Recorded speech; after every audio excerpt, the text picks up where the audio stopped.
Gerhard Tersteegen, 1697 to 1769, a ribbon weaver living during the 18th century in the middle of a remote woods outside of Mulheim, Germany, was chosen by God. He talked with God and he talked of God, and people came from as far away as England to hear him. They came by the hundreds to his cottage in the woods, and when they could not all crowd in, they used to bring ladders and boxes and sit on the tops of them to look in at him and listen through the windows. What is it that calls forth a saint? Perhaps suffering refines the soul, or difficulties challenge the man, or the misery of others summons him. Or perhaps, more simply, God sends the saints at certain times to give comfort and courage to men. But the fact is that saints do rise to meet hard times. Gerhard Tersteegen, for example, appeared at one of the most difficult periods of Germany's history. For 3 decades the country had been torn and strafed by a Catholic-Protestant war. In other countries where this same struggle was going on, in England or France, one or the other factions had been stronger and a quick conquest was made. But in Germany, Protestant and Catholic were evenly matched, and the bitter religious conflict swept unresolved back and forth across the country for 30 terrible years. The people lived in poverty, terror, and oppression, and at the end, society was so prostrate that it took almost 200 years for recovery.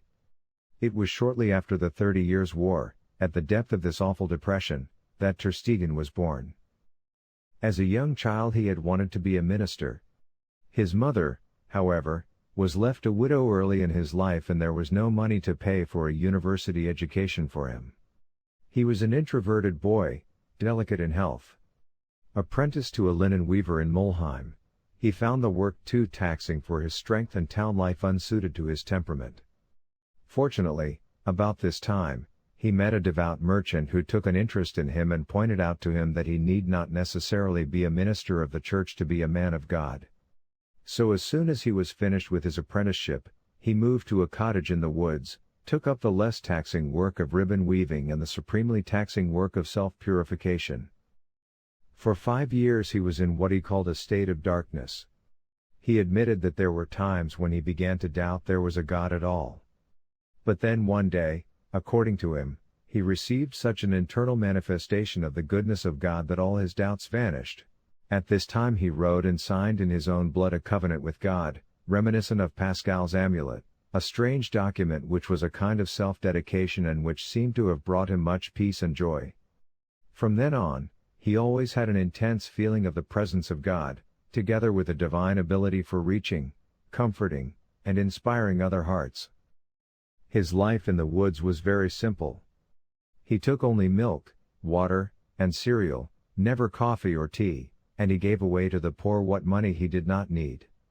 His schedule started out to be 10 hours at the loom, 2 hours of prayer, with the rest of the time devoted to composing hymns, translating the mystics, writing letters of comfort and advice, and speaking informally to groups of friends on devotional matters. These friends became his steadfast disciples and, because of their meditative ways, were known through the countryside as the Quiet Ones.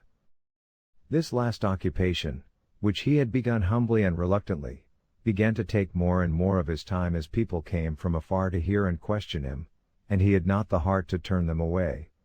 There were frequently 20 or 30 persons waiting for a chance to speak to him. Sick people sent for him and he spent many a night at their bedsides. He finally had to give up weaving altogether and, perforce, to accept small donations from friends and disciples to keep himself going. The last 25 years of his life, though he was plagued with ill health and neuralgic pain, were nevertheless given entirely to the welfare of others. In answer to a need, he opened a small medical dispensary in his home. He became known as the physician of the poor and the forsaken. He hardly had a moment to himself. If he decided just to take a little walk in the country, he was pounced upon, carried off to the nearest barn or shed where a crowd would immediately gather. What bothered him most was this absence of solitude, but he accepted it cheerfully as the task God had imposed upon him. Those who knew him spoke of his gentle character, his affection, his insight into people, and his holy anxiety to fan even the faintest spark of spirituality. Tersteegen's teaching was as simple as his life, his relationship with God so childlike and unaffected as to be touching. It is as if there were a little secret room in your heart where your best friend lives and waits for you. And so your love must urge you now and then to purchase some time, and if possible some outward loneliness, so that you can go to your friend in the little room and talk to him privately, and tell him how you are and that you want to love him truly. And when you go back again to your business, let it be as if you took your friend by the hand and begged him to come with you and keep you company while you work and take care of you. And that he will do most willingly. He was a mystic of the purest type. The key to spiritual life, he taught, is surrender. Renew in your spirit that complete surrender to God by a gentle but inward act of presenting your whole self to God. Aim at remaining privately there. He constantly urged a childlike attitude. Do all your work in God's sight and in God, in as simple and childlike a spirit as you can. The titles of his hymns and poems often contain the word child.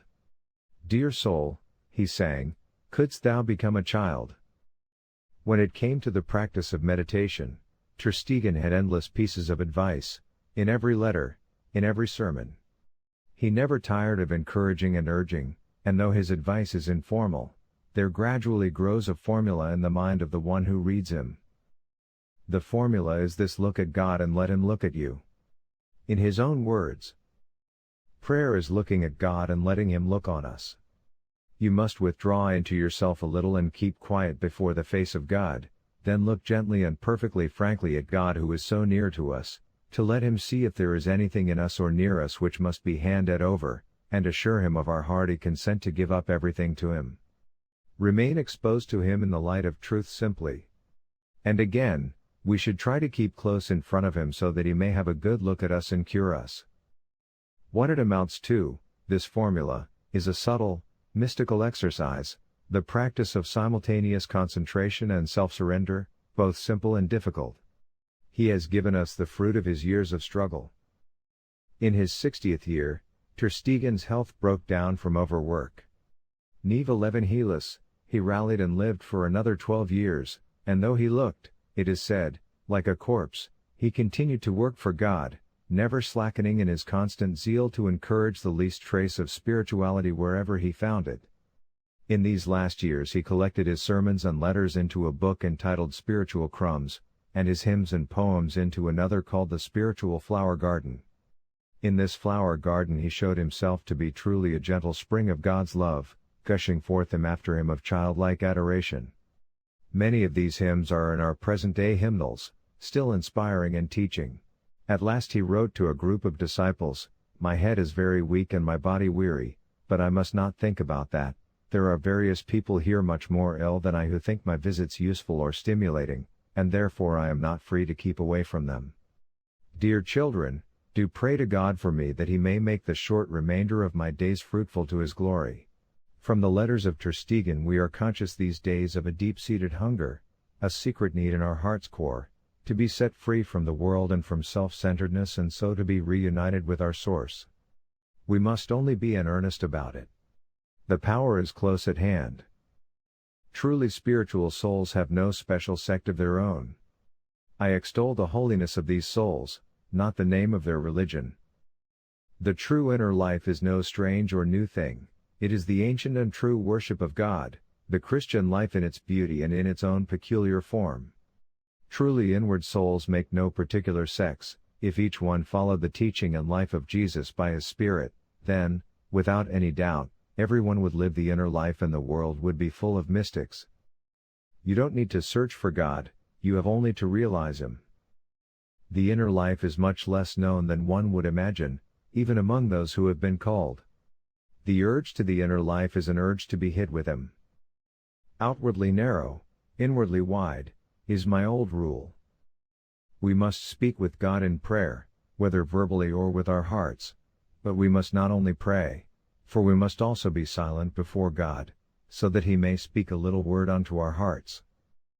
We come now to what makes us men happy, and when I do speak of happiness, I do mean holy making, for the holier we become, the happier do we become, and as soon as Christ does make us holy, then does he make us happy also. Reason is, in itself, a noble faculty, so long as it is subservient to the mind, but it is a most harmful thing when it rules the mind. Oh, reason, be still. The sea is all too wide and all too deep, here is no soil for thy wisdom and thy speculation. The evil neighbor, one's own mocking, sly reason, is a false advocate which crams men's heads with all manner of sham reasons for everything.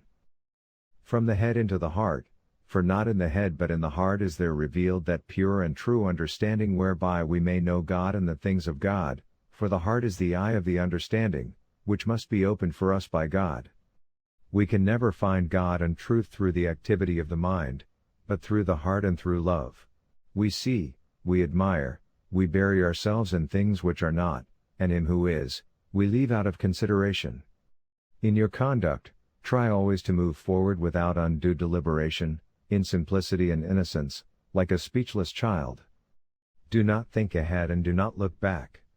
Both bring unrest and are harmful to you and your present condition. The present moment must be your dwelling place. There only can we find God and His will. To pick up a straw with loving intention is more to God than to remove mountains without love. A certain amount of movement in external affairs are good from time to time. It is not work which brings harm so long as the work goes no farther than your hands and the outer man, but your heart stays with God. Let our real work be apart from us and everything. All else, even the edification of our neighbor, must only be in passing and with great moderation. Accept everything then as from the hand of God, do all your work as in God's sight and in God, in as simple and childlike a spirit as you can. And just as we are glad when the sun shines, so that we can do our work, be glad inwardly that you have God as a close friend in whom everywhere and at all times, outwardly and inwardly, you can work, live, move, die, and love. Now God is, as I have just said, really present everywhere, but, because He is a spirit, He is present in quite a special and more blessed way to our spirit. God is more inward than our most intimate thought. There He calls us, there He waits for us. He wants to impart Himself to us and make us blessed. This presence, too, we must believe in simply, without understanding it, yes, even without wanting to be always conscious of it. As far as I am concerned, I would lead a completely different kind of life if I had the choice. I have to read, and write, and have intercourse with men, when I would much rather, according to my own wishes, remain almost completely silent, hide myself away, and think only of God. Whosoever says solitude with God, says also, fundamental withdrawal from oneself and from one's fellow men. Solitude is the school of godliness. For this reason, you must wholly shun needless intercourse with men. One is too naive, if one thinks that, by conversion, one is completely ready in a few hours or days. It is wrong, however, to speak of an early conversion in which the religious character was wanting and then of a second change, which occurred some years later. Religious development is a constantly deeper submersion into the divine. All things can be a help to us, and all things can assist us on our way, yet if everything outside us, not only the good things of our life but all the outward things, cannot conform to the nature of our soul, then can our soul find no peace and no life in them.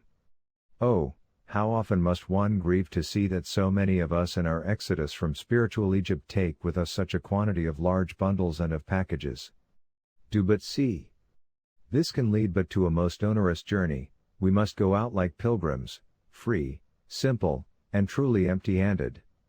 All this collecting of things together and keeping them only makes our going hard.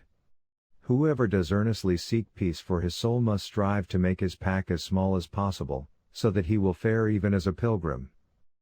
The Lord gives a cross according to strength, or strength according to the cross. Think and care in no wise about what is to come. Love and suffer in the present moment, thinking more about God and His strength than of yourself and your weakness. If increase of suffering comes, increase of grace will come also. It is a little thing for Him to let us find in our souls in one moment, without any trouble, what we may have been seeking for years with much trouble outside ourselves. Just stay where you are and unite yourselves with God as with something there already that you do not need to seek. For God is certainly with you and in you. Drink then to the very dregs the cup handed to you by no enemy and no stranger, but by your Father. I do not as yet desire the death of the body, but that death I do desire where I can neither find nor see myself any more. Death releases God's children from this anxious world, from the narrow prison of this body of humiliations, from all spiritual perils, when it joyfully moves into the boundlessness of loving, sweet eternity. And indeed, this last birth is often sorely distressing, so that the child must moan and weep until it is ended, but it is all for his best. The storm and tempest of the sufferings of our time rush past us like a short, troubled dream, and then we will rest in God forever. Don't worry if you cannot understand everything I write. You don't need it all. Take a little crumb from the dish for yourself, and let your friends take some too. Hymns by Tersteegen. The Tired Child. Ah God! The world hath naught to please, one loses strength and light and peace. In needful toil of sense and brain, would I might here with thee remain. I am sated with these things of naught, wearied with hearing, sight, and thought. O mother heart, to thee I turn, comfort thy child, for thee I yearn, thy love, most gentle innocent. Would that each hour might there be spent, that I absorbed in thee might live, and childlike to my Father cleave. Like a parched field my soul doth lie pining beneath a sultry sky. O heavenly dew, O gentle rain, descend and bid it bloom again. The task? To learn, and yet to learn, whilst life goes by, so pass the student's days. And thus be great, and do great things, and die, and lie embalmed with praise. My work is but to lose and to forget, thus small, despise to be. All to unlearn this task before me set, unlearn all else but thee. The mote and the sunbeam. I lose me in the thought. How great is God and I how merely naught. What doth that sun whence clearest splendor stream know of the mote that dances in his beam? Nay, if I may but ever live and move in the one being who is perfect love, eternal and the infinite alone. Let me forget all else, and all I deemed my own. Closer than my own self art thou to me. So let me wholly yield myself to thee, be thou my sun, my selfishness destroy, thy atmosphere of love be all my joy, thy presence be my sunshine ever bright. My soul the little mote that lives but in thy light. Within, O turn thy spirit's eyes, and learn thy wandering senses gently to control. Thy dearest friend dwells deep within thy soul, and asks thyself of thee, that heart and mind and sense he may make whole in perfect harmony. Doth not thy inmost spirit yield, and sink where love stands thus revealed? Be still and veil thy face. The Lord is here, this is his holy place. Then back to earth, and mid its toil and throng one glance within will keep thee calm and strong, and when the toil is o'er, O God, to flee within, to thee,